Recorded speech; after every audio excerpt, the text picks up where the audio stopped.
Welcome to the Steering Change Podcast, navigating through the commercial transportation industry in Alberta and beyond, powered by the Alberta Motor Transport Association. Here's your host, Kelsey Hipkin. Hello friends, and welcome to Steering Change, where we are on location in our South Simulator trailer. Today we're taking a closer look at how technology is helping drivers and potential drivers build confidence and sharpen their skills through AMTA's driving simulators. The association has two mobile simulators, one in the north and the one I'm in today here in the south, to ensure outreach to the entirety of Alberta. The simulators are designed to help commercial drivers build confidence, improve critical driving skills, and prepare for real-world conditions, all within a safe, controlled setting.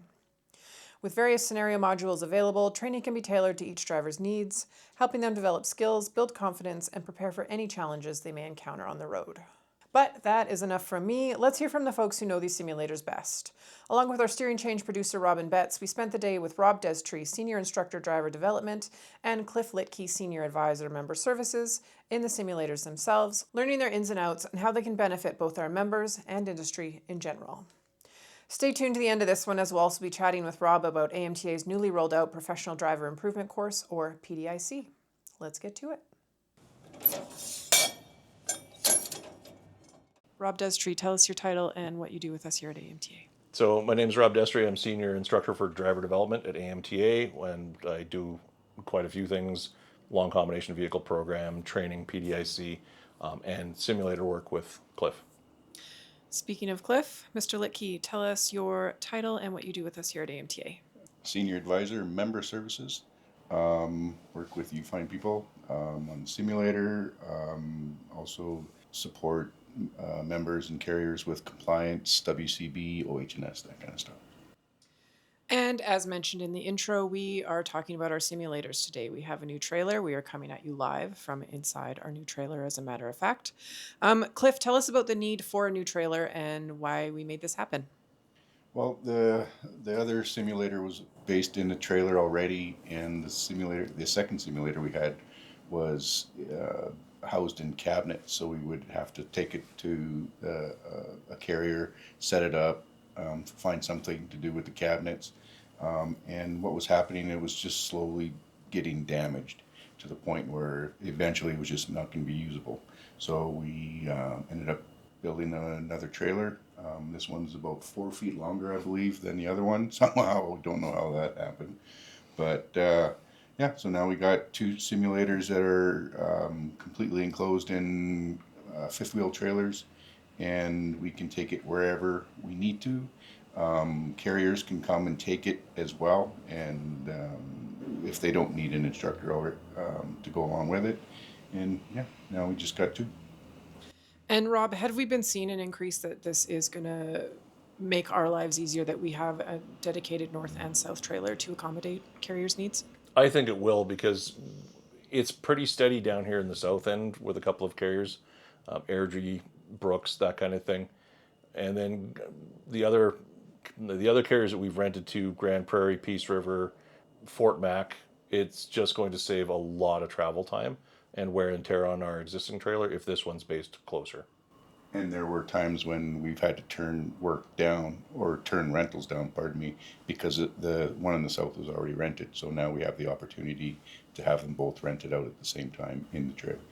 So staying with you, Rob, for our listeners who might not know, why would I want to be renting the sim as a carrier in the first place? The simulator allows you to do things in a controlled environment that you can't normally do, or that's unsafe to do in a real world scenario. We can do anything from basic shifting, which the benefit to this is the feedback is instant. You know when you're doing something wrong. It's a little bit harder to drive this because it expects and demands perfection. And then when you get into a real truck, there's a little more acceptance of lower tolerances, shall we say. So we've done a lot of that where we've rented to people that are in the middle of their class 1 training. But on the other end of the spectrum too, we can do skid control, which again is something you don't really want to do in a tractor trailer unit on a real highway.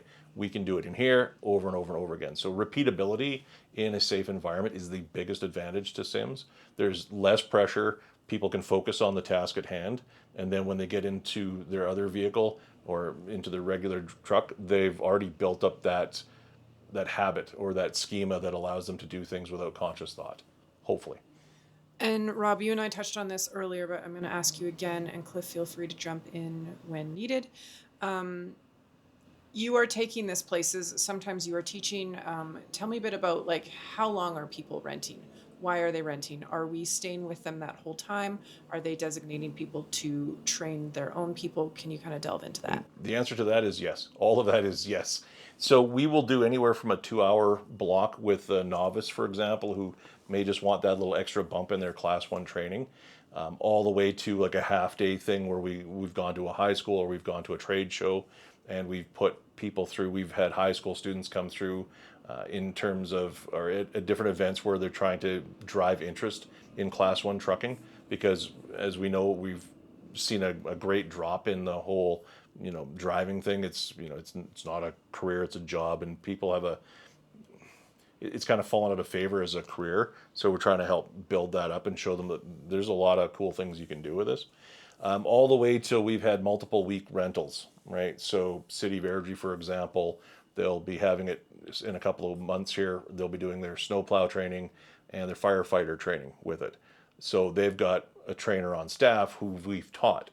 So it may be me going with it. It may be Cliff going with it to do the one-off one-day events. It might be somebody coming into the building where we're doing just the shifting training. Or again, we've dragged it out to Lloydminster and done a trade show or Medicine Hat or those kinds of places. And then we'll man the booth, as it were, and put people through as a demonstration, or we'll train people up. And if it's long-term rentals, if the people are really interested in long-term rentals, it's better if we train up 1 or 2 of their instructors, because they'll know their roles and their jobs far better than we ever would.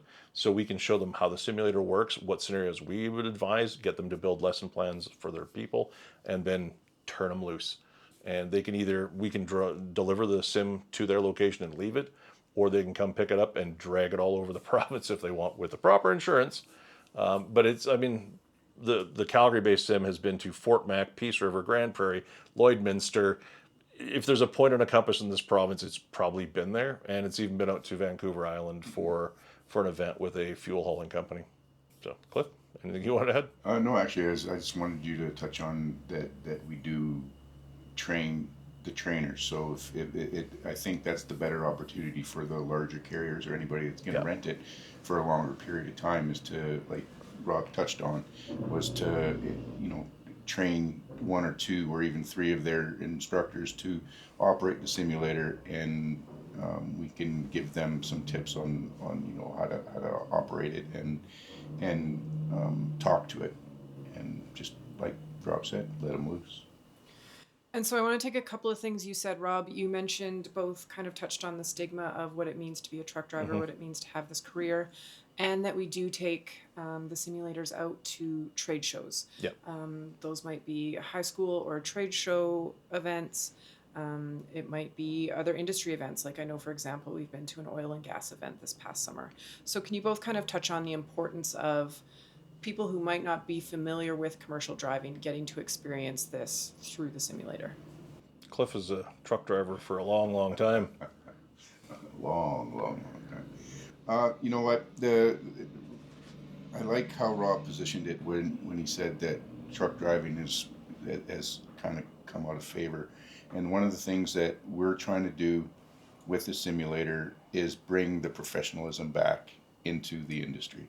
That's one thing that you ask anybody, Joe Public, about truck drivers, they're all going to say, or most of them are going to say, that they're just not good drivers, which is unfortunate, because there are quite a lot of good drivers out there.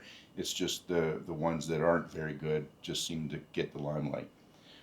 So it's really it's something that we're trying to work on as an association and as an industry, to try to bring the professionalism back, bring the training back, and hopefully try to weed out the drivers that are improperly trained from being behind the wheel.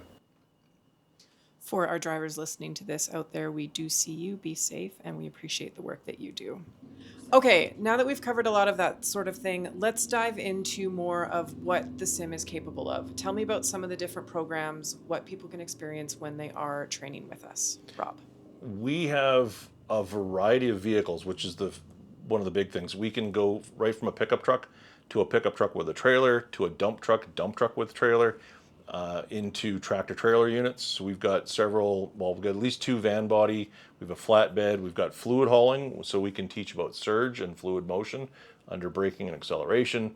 We've got heavy haul. We've got the snow plow, tow plow, belly blade plow. We've got fire trucks. So we have a series of scenarios that will go with each one of those as well. So, for example, I mean, like I said earlier, we can do just even basic shifting. We've got 5 different transmissions, but 3 of which are manual. We've got 10, 13, and 18 speed. So we can show people the basics on a 10 speed, show them what the difference is between a 10 and a 13, and then the advantage of going to an 18 speed. And then we can practice their shifting, double clutching, all of that. Or if the person is having problems with backing, right? We put them into a truck and trailer. We get them to practice nothing but backing. And again, it's a safe environment. If they back into something like a barrel on this thing or a cone, it's not a big deal, right? We have scenarios, like I said, from basic shifting into right and left hand turns. So we can talk about trailer swing and off tracking. There's even one for going across a scale. We just got that one a little while ago. We haven't really played with it too much, but it's there. We've got another new one here that we've just started experimenting with it as well, which is a long downhill descent. Right, so any truckers that are heading into the mountains, and maybe they're flatlanders, they've spent all their time in Manitoba, Saskatchewan, and parts of Alberta, but we've got a long, multiple 10 minutes at least, Cliff, downhill, and then there's another one that shows you the braking forces too. So how easy it is to overheat the brakes, for example, on a long downhill. So we can get into the use of engine braking. We can talk about snub braking, etc. So when I do it, a lot of times we get people coming in who've never driven in snow. So sometimes we'll throw them right into skid control and traction, right? So how to brake on the snow, how to control a skid on the snow. We'll get into emergency situations. What happens if a tire fails? What happens if you drop your wheels onto the shoulder? Head-on collision avoidance. We have about 5 different scenarios for that one. So there's like I said, anywhere from the basics to backing to highway driving to snowplow operation into emergency situations. So that is pretty extensive. Yeah. Thank you, Rob. Is the simulator for someone who is new to driving and looking to drive?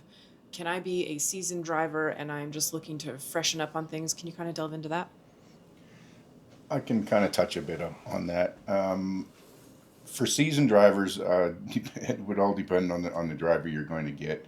I can comment that there are carriers that if a driver does have an incident or... So we say some scrutiny. Maybe they've had a couple of calls. Right. We've had that where we've reviewed dash cam footage from aggressive drivers and they've been sent to us. We prefer to think of it not as punishment, but as a chance to enhance and show them where things went wrong. Right. And a lot of times those drivers, when they come to us, they're not very happy that the carrier has sent them to us, but an hour and a half, 2 hours later, that they actually realize that they did learn something. Yeah. And that this is a tool for remedial training for not just the novice driver, but for anybody that's experienced. Anything you'd both like to add? Rob Destree is my hero. Thank you, Cliff. But just to go into that further, yeah, like your question was, is it just inexperienced or is it experienced? It's the entire spectrum. As I mentioned, we've had people who are mid class 1 training who really are struggling with their shifting because when they're in the vehicle, they're in traffic, they're approaching a hill or a set of lights, they start to panic about the shifting, and then they forget about everything else going on around them. So we've had a couple of people come through who, one guy he was a swamper in oil and gas and wanted to become a driver. So he rented this thing for hours until he got to the point where he was, going up and down hills, in and out of gear beautifully, right? But we also had the one student who was, like I said, mid class 1, came in. I did 2 2-hour sessions with her. After the first session, she went back to the vehicle And her instructor said, you have to slow down a bit because you're a bit too cocky now. Because she could focus on the driving portion because the shifting was just, she didn't have to think about it anymore. It started to become habitual. So with scenarios like the head-on collision avoidance, the first time or two someone does it, there's always that moment of, is what I'm seeing actually happening? So there is a bit of hesitation. And again, the benefit of this is we can go through it, show them what to look for, and then as they start to understand, they can read what the traffic is doing, then they're better prepared. But yeah, there's always a little bit of a perception time where your brain goes, what do I see? And then what do I need to do? And then the reaction time adds into. So it's about 3/4 of a second to see it and understand it, and then another 3/4 of a second to do something about it. So it's why we nag people about looking farther ahead and reading what's going on to give them that time. And again, we can put them through over and over and over again until it becomes habit, right? Like I used to teach this on an actual track with actual trucks, and it's very, very similar. Like it's the same technique. You hit the brakes, you let the brakes go, you steer it to the bottom of the ditch, you straighten it out, and then you stop. Nobody wants to go in the ditch, but if it's the alternative between that or hitting someone head on, take the ditch. Because roughly 19 to 20% of our fatal crashes in this province are head-ons. Right. Number one is leaving the roadway, usually speed too fast for conditions, about 38%, and number two is about half that, which is hitting somebody head on. So if I'm interested in booking North, South Alberta, either or, how do I do that? You can reach out. You can email memberservices@amta.ca, or you can just go to our website at amta.ca and find the contact from there. Lovely.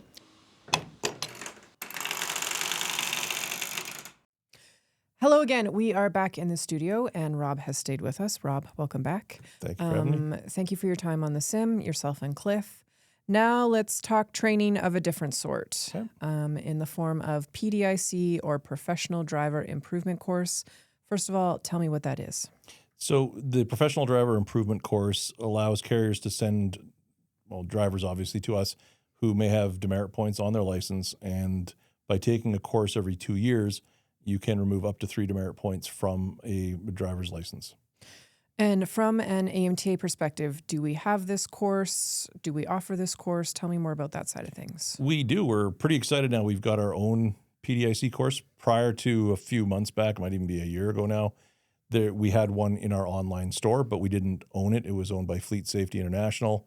And then for reasons I'm not quite clear about, it disappeared from the store, and we still have calls coming in like we need to take the course. Aside from the 3 demerit reduction, long combination vehicle drivers also are required to take a PDIC course every 4 years or every 48 months.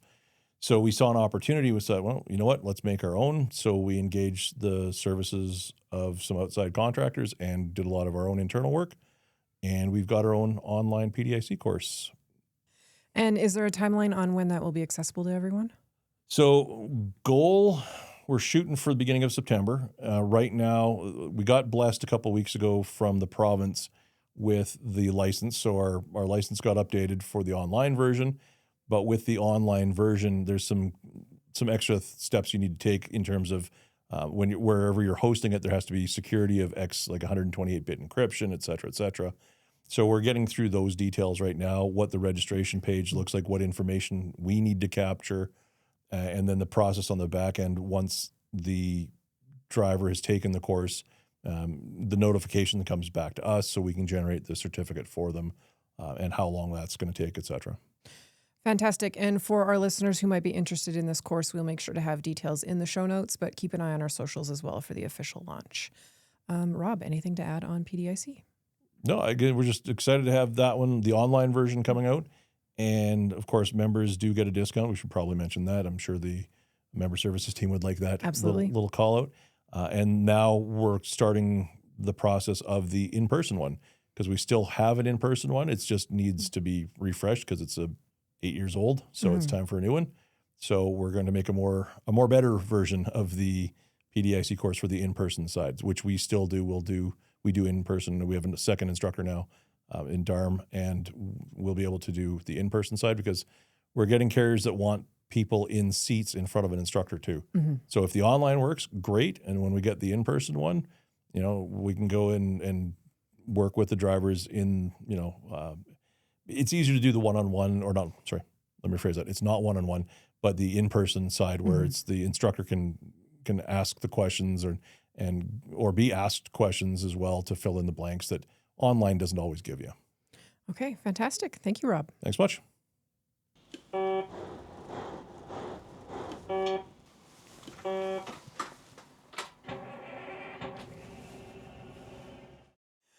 Once again, a huge thank you to Rob and Cliff for their time. If you are interested in either the North or South simulators and their availability, be sure to check out the show notes where we'll have more information for you. Let's close with some news. Our October 1st Safety Summit is taking place in Whitecourt, Alberta. Make sure you get the details. Registration is still open for that one. As well, October 15th, registration is live for our Drawdown Dinner taking place at the River Cree Event Centre in Enoch, Alberta. And lastly, mark those calendars for April 7th and 8th, 2027, as that is the date for AMTA's annual conference, also taking place at the River Cree. Do you have any questions or comments about the Steering Change episodes? Please do reach out on Instagram at AMTA_CA or LinkedIn and Facebook at Alberta Motor Transport Association. Stay safe and see you next time. Thank you for listening to this episode of AMTA's Steering Change podcast. The views expressed by guests of the Steering Change podcast are their own and may not reflect the views of AMTA, its hosts, or sponsors. Did you have a question that you would like answered on an upcoming episode of the Steering Change podcast? We want to hear from you. To submit a question to the Steering Change mailbag, hit up our DMs on LinkedIn, Facebook, or Instagram with the hashtag Steering Change, and your question will be answered either live on the podcast or by one of our SMEs here at AMTA.